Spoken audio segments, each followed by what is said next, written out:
Hi, AD. I'm Dita von Teese. Welcome to my home.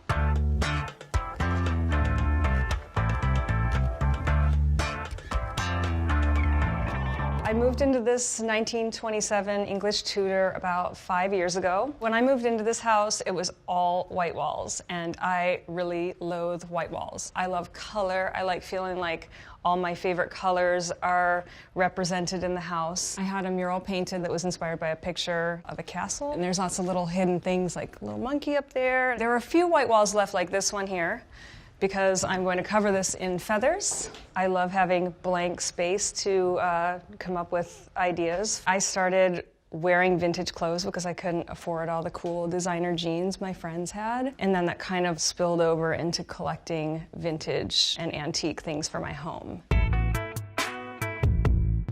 So this is my kitchen. I wanted to make a very glamorous kitchen because no matter what you do and no matter what your house looks like, everyone hangs out in the kitchen. I used to famously have a pink kitchen, and so a lot of these things that I took from my pink kitchen and I used them here, like the sconces and the chandeliers. So I gave these chairs all a makeover and painted them. And I saw this faucet. It was the most outrageous thing, and I had to have it. I just love it. It's really weird, and it's not maybe the handiest thing, but I like it. I've also love my Aga stove. A lot of people talk about this stove when they come in. It's a British racing green stove. I had the plates dipped in copper because I love the copper and green, and I had this made. So there were a lot of things that were big challenges and people that I had to find to make all these custom things for me, which is not the easy way. I just wanted the most beautiful stove ever, and I got this stove and then realized I had to learn how to use this stove. This is my living room.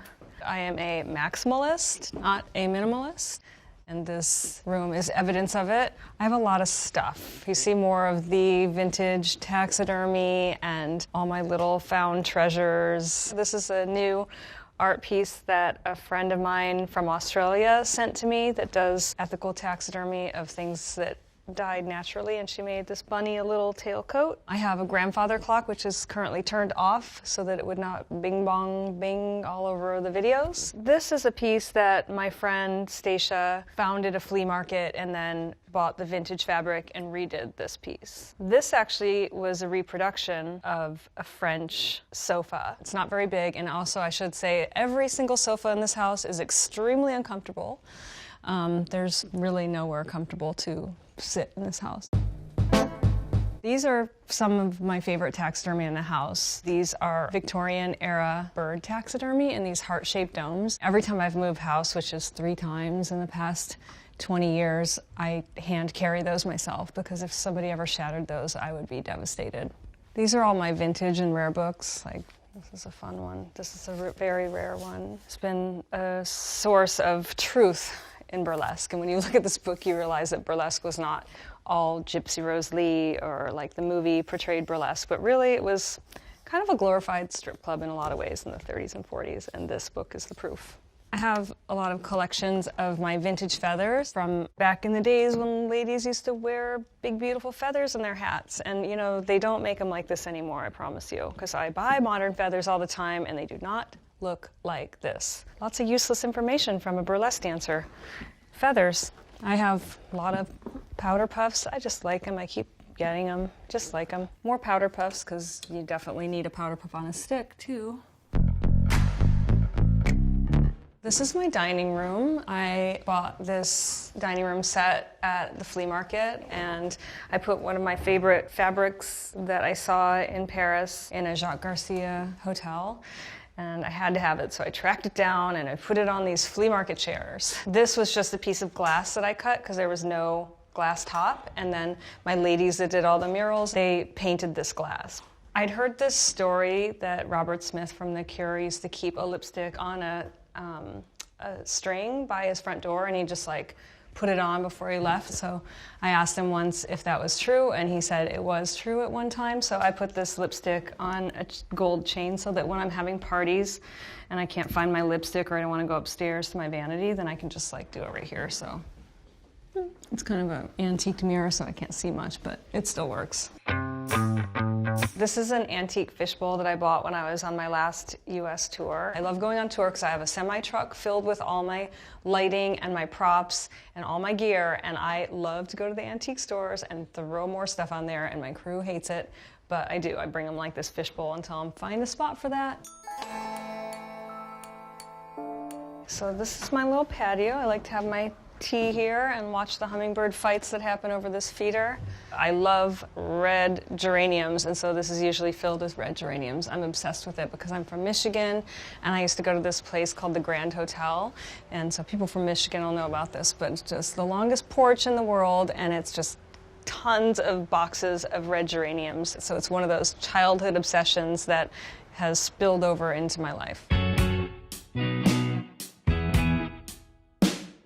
It's wintertime, so the backyard is not in full swing, but I love collecting vintage patio furniture and redoing the cushions. So I've had this bed for many years, and it's been like 3 different colors. And then this is my newest one, which I'm very excited about because I love the tassels. My pool, which rarely gets used because it's freezing, and my pool house, which I turned into a pub. I kind of always envied people that had a tiki bar or something, so I thought, well, I have an English tutor, so I should make a pub. I had this stained glass put in here. It has little things that I like in there. There's a swan, there's a feather, rose, a glass of champagne, and a magic mushroom. I have like a leather banquette over here, which actually holds pool toys and things like that. This is just like another thing for me to put stuff in. I've started collecting Toby jugs, so my fans bring me Toby jugs to put into my pool house pub.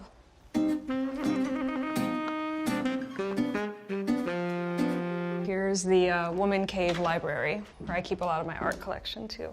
This is kind of just like an area I put pictures of myself because I'm too embarrassed to put them up on the main walls. So I collect a lot of Hollywood memorabilia. This is the corset that Natalie Wood wore when she played burlesque star Gypsy Rose Lee in the 1962 film Gypsy. And then this is a corset that Betty Grable wore in one of her films in the late 40s. And this is kind of like my woman cave and TV room. I bet you can't find the TV. I love art, and I like to look at art, and I don't like to look at screens.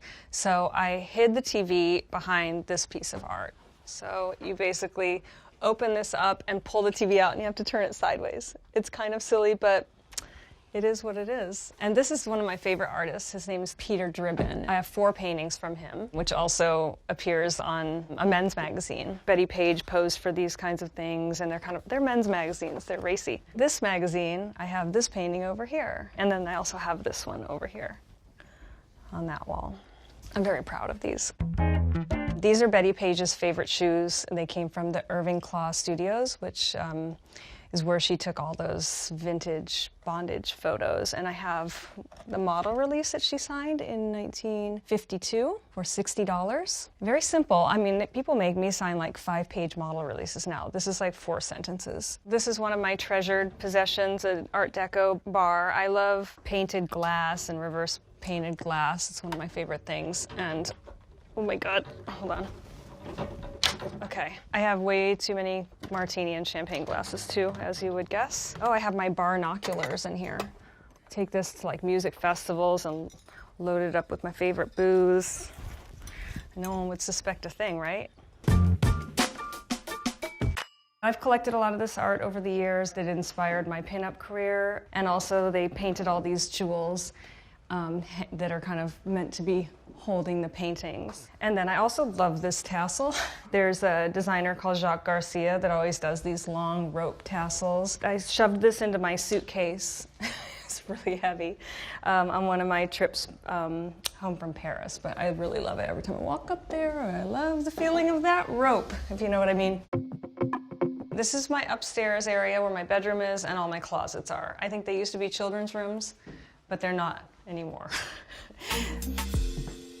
I have a very, very close friend who's a shoe designer, so that's why I have this many shoes. And of course, I have all the showbiz shoes here. There's shoes I wear a lot more than others, so those are kind of front and center usually, and they're kind of arranged by color. All the everyday ballet flats are down here, because I don't wear high heels every day, and Most of the black shoes are together. This is all my favorite shoes right here. And then the other side are my kind of secondary shoes. I'll show you a pair of special ones. These are embroidered from a house called Sache, and they also have these little Marie Antoinettes on them, and they have my name on it. It says, "These are Dita's, with love from Christian." So I have a really big vintage hat collection. This is from the 40s. They were called tilt or doll style hats. This is a little fedora, like a menswear style fedora, and it has a fake parrot on it. I've had this one since I first started collecting vintage, actually. This is my vintage brooch collection. I love collecting big, fancy brooches. Everybody needs a rhinestone praying mantis. So this is my bedroom. This is my version of minimalism. Light colors, not too much clutter. This is Alistair. Oh, seems he was just having a kitty dream. Wake up, you've got company. My friend Stacia and I designed this bed after a Mae West bed. Mae West famously had mirrors all over her bedroom because she said she liked to see how she was doing. My boyfriend and I designed these curtains together based on a few historic pictures. And I waited for months to get this fabric in and took it to a drapery place, and I actually had to go there in person and help pin these on because they didn't do it right. And I was like, honestly, just do it like this. And they were like, we didn't think about doing it like that. So I love going to the workrooms and torturing the people that work there, and then they end up liking it in the end because they learned something new. This is my lingerie drawers. I'm a lingerie designer, so I have to wear a lot of my own lingerie to see how it goes. These acrylic handles were a huge nightmare. These were in a constant state of disrepair for 2 years before I found someone that could actually fix the original acrylic that somebody bungled. In case that person thinks they're going to take credit for this, no. This is my vanity. It's from the 30s. It's authentic. All this stuff is museum waxed down because that cat over there loves to wake me up at 3 or 4 in the morning by knocking all these things off. Another little patio. This is a great place that I like to escape when I'm entertaining and I can see everything that's going on. Me and my cat like to hang out here too. Okay, AD, I've got to feed this cat, so I'm going to show you out. Thanks for coming.